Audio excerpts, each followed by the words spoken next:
नमस्कार दोस्तों, आज के इस वीडियो में हम आप सभी को बताने वाले हैं सबसे सस्ता डिजिटल बोर्ड के बारे में। यदि आप भी सोच रहे हैं 2023 या 24 में डिजिटल बोर्ड लेने के लिए, तो यह वीडियो आप सभी के लिए बहुत ही ज्यादा महत्वपूर्ण होने वाला है। डिजिटल बोर्ड लेने से पहले किन किन बातों को ध्यान में रखना चाहिए, डिजिटल बोर्ड कहां से खरीदना है और डिजिटल बोर्ड कितना रुपया में मिलता है, यह सारा जानकारी आप सभी को इस वीडियो में मिलने वाला है। सबसे पहले हम आप सभी को बताने वाले हैं डिजिटल बोर्ड सबसे सस्ता की यदि बात की जाए तो उससे पहले कुछ पॉइंट को आपको ध्यान में रखना चाहिए। वह पॉइंट आप सभी को इस वीडियो में बताने वाले हैं, क्योंकि बहुत ऐसे टीचर्स हमें कॉल करते हैं, बहुत अच्छे शिक्षक हमें कॉल करते हैं, कहते हैं सर हमारा 2 साल का मेहनत है। कोई बोलते हैं सर हम जमीन बेच के डिजिटल बोर्ड लेने वाले हैं, कोई कहते हैं हम सर 10 रुपया इंटरेस्ट पे, ठीक है 10% इंटरेस्ट पे, कोई कहते हैं हमें 5% इंटरेस्ट पे सर लोन लिए हुए हैं, डिजिटल बोर्ड उठाने हैं, मतलब डिजिटल बोर्ड लेना है। सर आप अच्छे तरीके से सजेशन कीजिएगा। तो आप लोग को हम इस वीडियो में अच्छे तरीके से स्टेप बाय स्टेप गाइड करने वाले हैं। यह वीडियो होने वाला है बहुत ही ज्यादा महत्वपूर्ण। इस वीडियो को आप लोग अंत तक जरूर बनिएगा। कोई भी डाउट है तो जरूर कमेंट कीजिएगा आप लोग। मेरा नाम है गंधर्व और हम है क्रिएटर्स माइंड टीम से। हम लोग टीचर्स के लिए digital board full studio setup करते हैं, हम लोग टीचर्स के लिए ऐप बनाते हैं, हम लोग टीचर्स के लिए वेबसाइट बनाते हैं और हम लोग टीचर्स के लिए हर एक चीज प्रोवाइड करते हैं, पीपीटी पीडीएफ, हर एक चीज जो भी चाहिए टीचर्स को। आप हमसे कांटेक्ट कर सकते हैं 9973725719। इस नंबर पे कांटेक्ट करके आप हमसे पूरी जानकारी पूछ सकते हैं। अभी देखिए, आज इस वीडियो की यदि बात की जाए तो यह वीडियो में बताने वाले हैं सबसे सस्ता डिजिटल बोर्ड। देखिए, सबसे पहले डिजिटल बोर्ड की यदि बात की जाए उससे पहले हम लोग को यह जानना चाहिए डिजिटल बोर्ड कैसे कैसे क्या क्या होता है, सारा जानकारी जानना चाहिए। तो सबसे पहला वर्ड आता है डिजिटल बोर्ड में आपका वेंडर। एक मिनट, आपका सबसे पहला वर्ड क्या आता है? वेंडर आता है। वेंडर कहने का मतलब क्या होता है भैया? वेंडर क्या लिखे हैं? वेंडर कहने का मतलब होता है जिससे आप डिजिटल बोर्ड खरीद रहे हैं। मार्केट में आप टीचर्स हमें कॉल करते हैं, बताते हैं सर हमारा 2 साल का मेहनत है, और वेंडर पैसा कमाने के चक्कर में कहीं से कहीं कोई कंपनी का डिजिटल बोर्ड बेच रहे हैं। तो आपको सावधान रहना है वैसे वेंडर से, जैसे कि जहां की आपका पैसा फंस रहा है।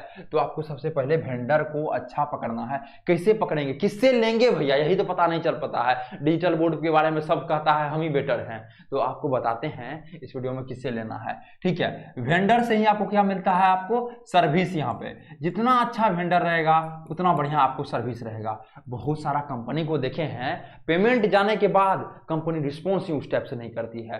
टोकन अमाउंट मिल गया उसको, उसका हम बुक करवा लिए उससे, उसके बाद उसका मतलब जिस टाइप से पहले रहता है बातचीत, उस टाइप से बातचीत नहीं रहता है, तुरंत बदल जाता है। सर्विस मिलेगा कि नहीं, कहां पे मिलेगा, तो ये कैसे? तो सबसे पहला वर्ड आता है वेंडर। वेंडर पे ही आपका डिपेंड करता है सर्विस। वेंडर बेहतरीन होना चाहिए। बेहतरीन कहने का मतलब आप उससे फीडबैक मांगिए, आप उससे पूछिए कौन कौन टीचर्स का लगाए हैं, आप उससे पूछिए आपका ऑफिस कहां है, आप क्या करते हैं टीचर्स के लिए और क्या क्या करते हैं, क्या ऐप बनाते हैं, एक जगह हमको सब कुछ मिलेगा। आप डिजिटल बोर्ड ले रहे हैं यहाँ से, ऐप बनवा रहे हैं यहाँ से, पीडीएफ बनवा रहे हैं यहाँ से, पीपीटी बनवा रहे हैं यहाँ से, थंबनेल बनवा रहे हैं यहाँ से, यूट्यूब को चेक करवा रहे हैं यहाँ से, तो क्या होगा? 10 जगह से आपको बात करने में ही आपका समय चला जाएगा। और यहाँ पे हम लोग क्रिएटर्स माइंड टीम से हर एक चीज एक ही जगह पे करते हैं। आपको सिर्फ पढ़ाना है, हर एक चीज हम लोग करते हैं। ठीक है, आपको क्या करना है? सिर्फ पढ़ाना है और हम लोग हर एक चीज एक ही जगह से करते हैं। तो आपको वेंडर चूज करना है जहां की आपका सर्विस मिलेगा। फिर दूसरा बाद में आता है दोस्त साइज। ठीक है, बहुत सारे टीचर्स को साइज पे होता है, कौन सा साइज का सर डिजिटल बोर्ड ले, 55 इंच का ले, 65 इंच का ले, 75 का ले, 86 का ले, कौन सा साइज का ले? तो आपको बता दें कि साइज में मार्केट में अभी मेनली क्या चल रहा है, 4-5 साइज चल रहा है। एक 55 इंच, ठीक है, एक क्या चल रहा है आपका 55 इंच, दूसरा चल रहा है आपका 65 इंच, तीसरा आपका आ रहा है 75 इंच, ठीक है 75 इंच, और चौथा आ रहा है आपका 86 इंच। आने का 98 भी आता है, वो थोड़ा सा बड़ा हो जाता है। तो अब देखिए ये साइज जो है 55 इंच किन के लिए है, तो ये पहले हम लोग को जानना पड़ेगा। तो जो भी स्कूल चलाते हैं, जो भी स्कूल वगैरह चलाते हैं, या जिनका छोटा बच्चा का काम है, ठीक है, या जिनके क्लास में मतलब 20 से 25 स्टूडेंट रहते हैं, उसको सिर्फ पढ़ाना है, ठीक है, या ड्राइंग वगैरह के लिए आप इस चीज के लिए ले सकते हैं। समझ गए 55 इंच किसके लिए जरूरत है। फिर दूसरा में आता है 65 इंच। 65 इंच यदि आप यहाँ भी आप स्कूल चला रहे हैं, ठीक है, या यूट्यूब चैनल या फेसबुक वगैरह पे कहीं पे वीडियो वगैरह बना रहे हैं, तो वहाँ पे 65 भी आपका काम करता है। या आपका क्लास में यदि 50 बच्चा से कम है, ठीक है, तो यहाँ भी आपका 65 इंच। 75 इसमें स्टार मार्क कर लीजिए, सबसे स्टैंडर्ड साइज, सबसे स्टैंडर्ड साइज। आप ऑफलाइन पढ़ा रहे हैं, क्या है, आप ऑफलाइन पढ़ा रहे हैं, ठीक है, ऑफलाइन, आप ऑनलाइन पढ़ा रहे हैं, क्या है, ऑनलाइन पढ़ा रहे हैं, कहीं भी आप पढ़ा रहे हैं तो आपके लिए क्या है, 75 इंच का डिजिटल बोर्ड है। फिर 86 इंच किसके लिए है, यदि आप ऑफलाइन पढ़ा रहे हैं, ठीक है। भैया सब ऑफलाइन है, नहीं, इसमें नियम है, ऑफलाइन में यदि आपके पास 300 प्लस बच्चा है तब उसके लिए आप जो है 86 इंच का डिजिटल बोर्ड लीजिए, नहीं तो आपका 75 इंच सारा काम कर देगा, 55 छोटा हो जाता है जो कि स्कूल के लिए है या छोटे बच्चों के लिए है। ये 65 इंच स्कूल के लिए भी है, यूट्यूब के लिए भी ले सकते हैं, और जहाँ 50 से कम बच्चा आपका क्लास में तो वहाँ के लिए भी लगवा सकते हैं। तो ये साइज का है मेनली। अब भैया वेंडर समझ गए, साइज समझ गए, अब क्या समझना पड़ेगा, देखिए लेने से पहले आप लोग अच्छे तरीके से बातचीत कीजिएगा, समझिएगा, उसके फाइल को समझिएगा, तब जाके आगे का प्रोसेस कीजिएगा, ठीक है। सब कुछ समझ गए, डिजिटल बोर्ड समझ गए, साइज समझ गए। अब देखिए आता है मेनली प्राइस, ठीक है। अब क्या आता है मेनली प्राइस, तो प्राइस पे ही सारा चीज है। तो प्राइस जो आता है ये साइज पे डिपेंड करता है। जो आपको इस वीडियो में बताए हैं 75, मतलब ये क्या बताए हैं आपको, 80,000 रुपया में 80K में डिजिटल बोर्ड मिलना शुरू। तो मिलना शुरू मतलब 55 इंच का जो डिजिटल बोर्ड है ये आपका 80K में क्या हो जाएगा, लगभग आना शुरू हो जाता है। फिर आता है आपका 65 इंच, 65 इंच डिजिटल बोर्ड, ये आपका 1,05,000 से आना शुरू हो जाता है। फिर आपका आता है 75 इंच, फिर क्या आता है आपका 75 इंच, ये आपका 1,35,000 रुपया से आना शुरू हो जाता है।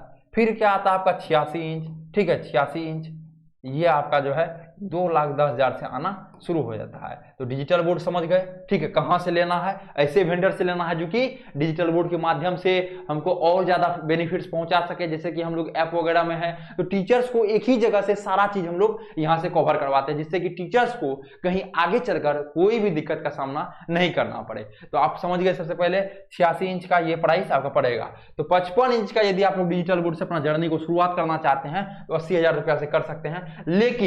लेकिन शुरुआत करने से पहले हमें आप जरूर पूछिएगा, क्योंकि मार्केट में बहुत धांधली चल रहा है, उससे आपको दिक्कत हो सकता है, ठीक है। आप हमसे जरूर प्राइस ले लीजिएगा। चौथा नंबर की यदि बात की जाए, चौथा नंबर की मेन है कंपनी, ठीक है। अभी मार्केट की यदि बात की जाए तो 50 से 100 कंपनी है मार्केट में। क्या है, 50 से 100, सब वादा करता है हम 3 साल देंगे वारंटी, 5 साल देंगे, उसको पता भी नहीं है 3 साल खोलना भी नहीं हुआ है। और हम लोग 2019 से टीचर के साथ हैं, ठीक है। 2019 से आप जाकर रिसर्च कर सकते हैं इंडियन डेवलपर्स के बारे में, कंपनी का नाम है इंडियन डेवलपर्स। पहले हम लोग सिर्फ टीचर्स के लिए ऐप और वेबसाइट बनाया करते थे, लेकिन अब हम लोग पिछले 2 सालों से डिजिटल बोर्ड वगैरह भी सब कुछ प्रोवाइड कर रहे हैं, ठीक है। तो जो कहना है आप साहब, हम लोग टीचर्स के साथ कब से जुड़े हुए हैं ये आप चेक कर लीजिए, 2019 से। अब देखिए कंपनी जो है 50 से 100 कंपनी, क्या है, 50 से 100 कंपनी मार्केट में है, लेकिन कहने के लिए 50 से 100 है, 5 ही कंपनी ऐसा है जो बेटर सर्विस प्रोवाइड करता है। कौन सा 5 कंपनी है, तो देखिए ये जो है 5 कंपनी, आप हमें कॉल करके पूरी जानकारी ले सकते हैं। इसलिए डिजिटल बोर्ड खरीदने से इन सभी बातों को जरूर में ध्यान रखिए, तब जाकर डिजिटल बोर्ड लीजिए, क्योंकि लाखों रुपया पुराना बहुत मेहनत का बात है। लोग 5,000 10,000 के चक्कर में, लोग 5,000 10,000 के चक्कर में ऐसी जगह ले बैठते हैं जहां की डिजिटल बोर्ड नहीं लेना चाहिए। तो ऐसा आप लोग गलती मत कीजिए। यही चीज को अवेयर करने के लिए लगातार इस वीडियो को बनाया जा रहा है, जिससे कि आप लोग अवेयर होइए, आप लोग सीखिए, समझिए उस चीजों को और आगे बढ़िए। हम लोगों का एक ही सपना है, आप सभी को डिजिटल करना है, ठीक है। फिर मिलते हैं आपसे अगले वाले वीडियो में।